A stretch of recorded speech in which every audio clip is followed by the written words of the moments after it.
You're traveling through the unknown, a journey beyond the corners of reality, where the shadows whisper and the chill runs deep. Welcome to the dimension where your deepest fears are given form. This is The Midnight Mystery. Welcome to The Midnight Mystery. Today's episode is called My First Passenger Was Death. In each episode, we delve into the shadowed corners of our existence, bringing you tales of the eerie, the uncanny, and the downright terrifying. From the realms of the supernatural to the depths of the human psyche, no stone is left unturned, no dark secret left hidden.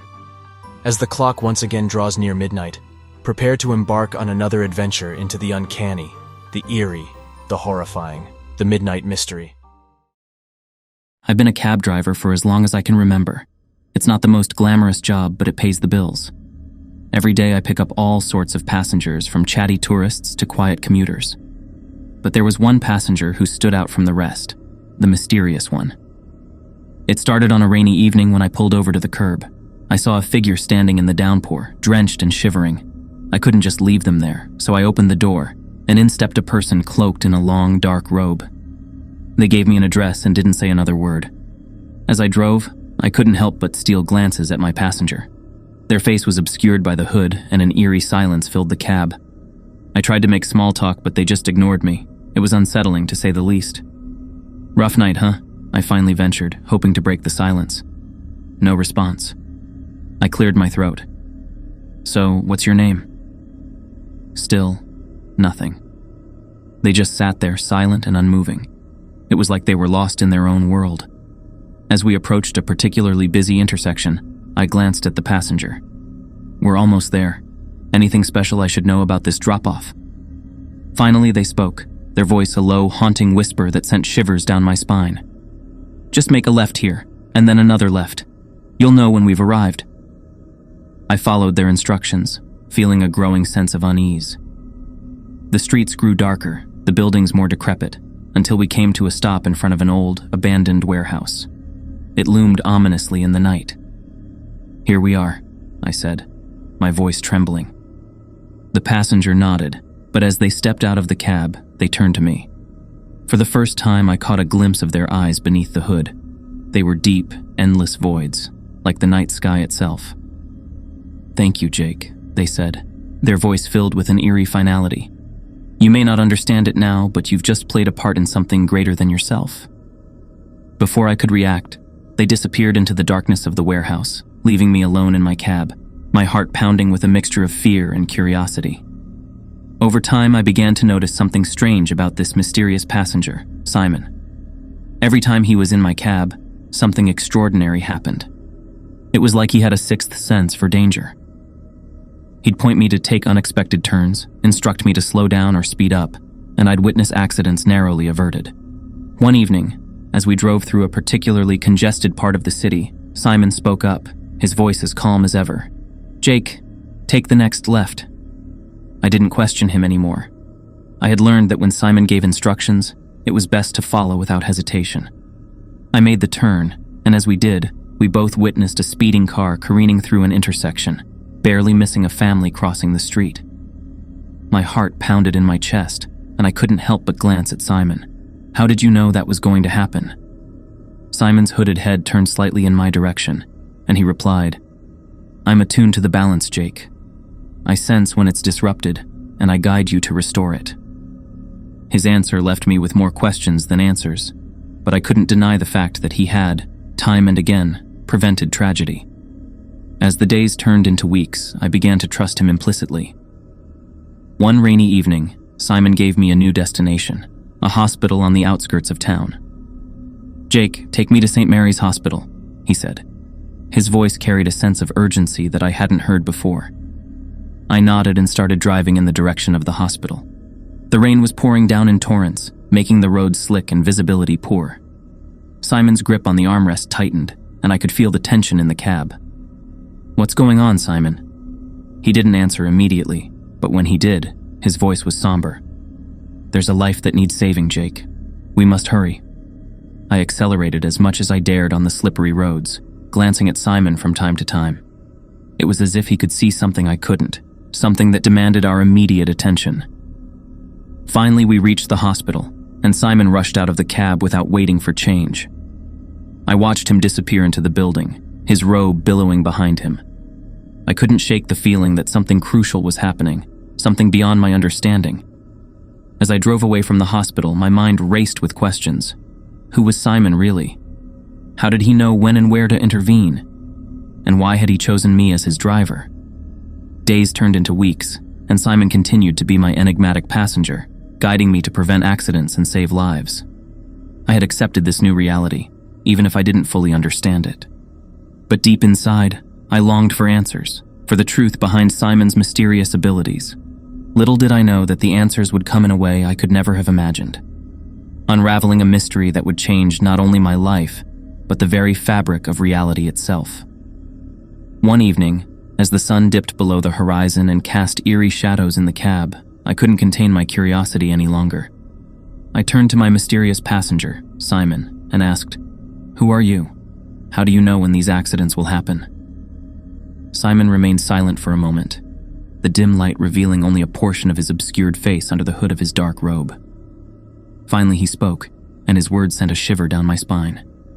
"I am death, and I use you to maintain the balance of life and death." I gripped the steering wheel, my knuckles turning white. My mind raced as I tried to comprehend what he had just revealed. Death? Like the Grim Reaper? Simon nodded, and a sense of dread settled in the cab. "Yes, Jake. You've been chosen to play a crucial role in this delicate balance. It's not something you asked for, but it's something you must accept." I couldn't believe what I was hearing. It was as if the world had turned upside down. "But why me?" I stammered, my voice trembling. Simon's response was calm and measured, as if he had rehearsed it many times before. "It's not about who you are, Jake, but what you are. You have a unique connection to this world, to the flow of life and death. I sensed it the first time we crossed paths." I pulled over to the side of the road, my mind reeling. "This is too much to take in, Simon. How can I be a part of something so monumental?" Simon turned to face me, his eyes hidden in the shadows of his hood. "You have a choice, Jake. You can continue as you are, or you can embrace this role and help me maintain the balance. It won't be easy, and there will be sacrifices, but it's necessary." I knew deep down that there was no turning back from this moment. I had seen the evidence of Simon's abilities, and I couldn't deny the reality of our encounters. With a heavy sigh, I nodded. "All right, Simon, I'll help you." A faint smile seemed to touch the corners of Simon's lips. "Thank you, Jake. You won't regret this." As the days turned into weeks, Simon began to teach me the intricacies of his unusual mission. He explained that he had been carrying out this duty for centuries, using mortal vessels like myself to prevent untimely deaths. He showed me how to sense disruptions in the balance, and guided me in making the split-second decisions that saved lives. One evening, as we were driving through a bustling intersection, I felt a sudden pang of awareness. "Simon, something's wrong," I said, my voice filled with urgency. Simon immediately understood, his eyes narrowing beneath the hood.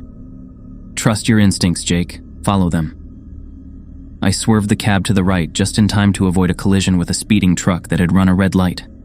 The screeching of brakes and the blaring of horns filled the air as chaos erupted behind us. "You did it, Jake," Simon said, his voice filled with pride. "You're becoming attuned to the balance, just as I knew you would." I couldn't help but feel a sense of purpose, knowing that I was now part of something much greater than myself.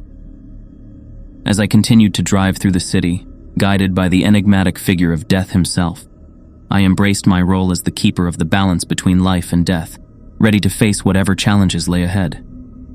As days turned into weeks, I couldn't escape the fact that I was ferrying death itself around the city. I grappled with the weight of my newfound knowledge, questioning the purpose of it all. Why was I chosen for this unusual task? One evening, as the neon lights of the city flashed by, I couldn't contain my inner turmoil any longer. "Simon," I began, my voice trembling. "Why me?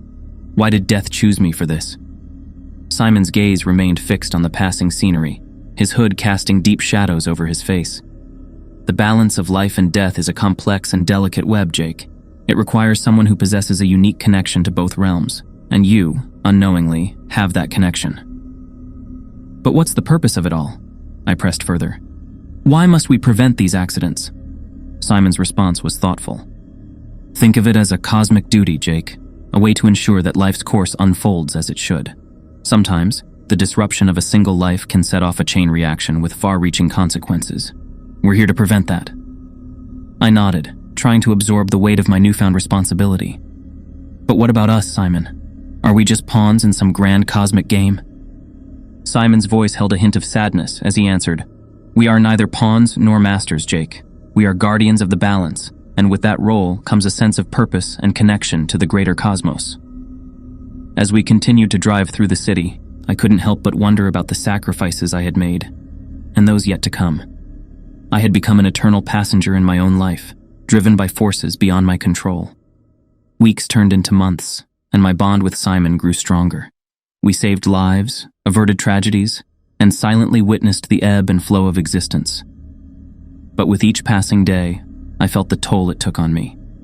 The weight of being the eternal passenger who danced on the edge of life and death.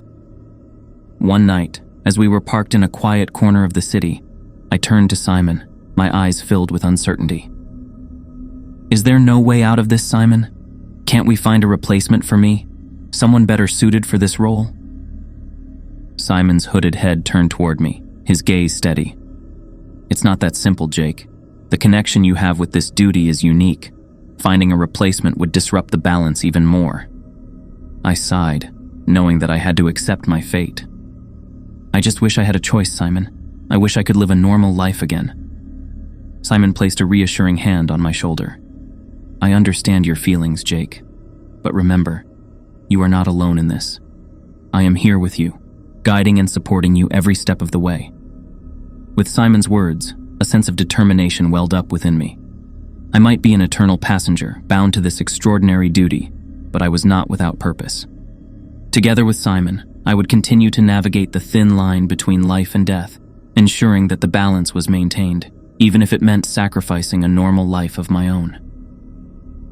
As we drove through the city, the distant sirens of an ambulance echoed in the night, a stark reminder of the ever-present dance between life and death.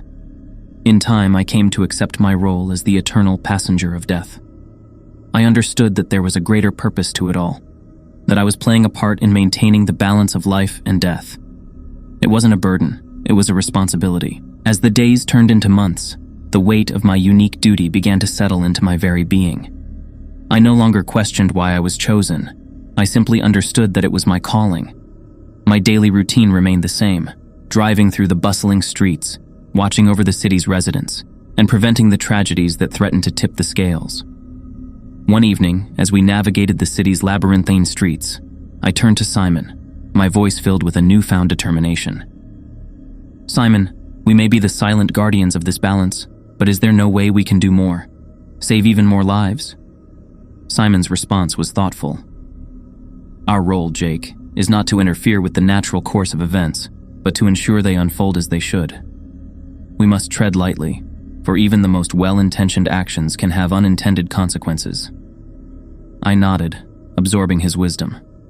The responsibility we carried was immense, and I couldn't afford to take it lightly. I just wish there was more we could do. Simon placed a hand on my shoulder, his touch cold but reassuring. You're doing exactly what you need to, Jake. Every life you save is a testament to your dedication. As the years passed, I became a silent observer of countless moments. The joy of a family's reunion, the triumph of a student's graduation, the tears shed at a loved one's farewell. I was a witness to the beauty and fragility of human existence, and it deepened my appreciation for life's intricate tapestry. But there were also moments of darkness, tragedies that couldn't be averted, lives that were lost despite our efforts. Each loss weighed heavily on my heart, a reminder that I could never save everyone. One particularly gloomy evening, as we drove past a solemn cemetery, I couldn't help but voice my frustration to Simon. I hate that we can't save them all, Simon. I hate feeling so powerless sometimes. Simon remained quiet for a moment, his gaze fixed on the road ahead. I understand your pain, Jake, but remember, our duty is not just to save lives, but to ensure the natural order of things. Death, too, has its purpose. His words offered me solace, a reminder that our role was not just about preserving life, but about maintaining the delicate balance between life and death. Years turned into decades, and I grew older, my hair graying and wrinkles etching my face. Simon, however, remained unchanged, a timeless figure in his dark robe. The people of the city never knew of our existence, never realized the quiet heroism that unfolded within my taxi. But I didn't need recognition or praise. I had found purpose in my unusual partnership with death, and that was enough. I had come to embrace my role, understanding that I was a guardian of life's intricate dance, ensuring that the balance was maintained for all eternity. As I continued to drive through the city's ever-changing streets, with Simon as my eternal passenger, I found solace in the knowledge that, even in the face of life's uncertainties, I had a part to play in bringing a semblance of order to the chaos of the world. I hope you enjoyed our episode. I'd like to extend a heartfelt thanks to you, our brave listeners. Your presence in this shared journey into the unknown is what fuels our stories. Your fascination is our motivation. Did this episode send chills down your spine? Then leave your comments, your thoughts and theories, your own midnight mysteries. Your feedback is the beacon that guides us through the uncharted territories of our stories. And if you haven't already, remember to subscribe to our channel. By joining the Midnight Mystery family, you won't miss out on a single chilling tale. As a subscriber, you'll be the first to know when a new episode lurks around the corner, ready to pull you back into the shadowy depths of the unknown. This is the Midnight Mystery signing off, leaving you with a simple reminder. When the clock strikes 12, fear the silence, for that's when our tales come to life. Good night, Midnight listeners, and remember, not all who wander into the dark are lost.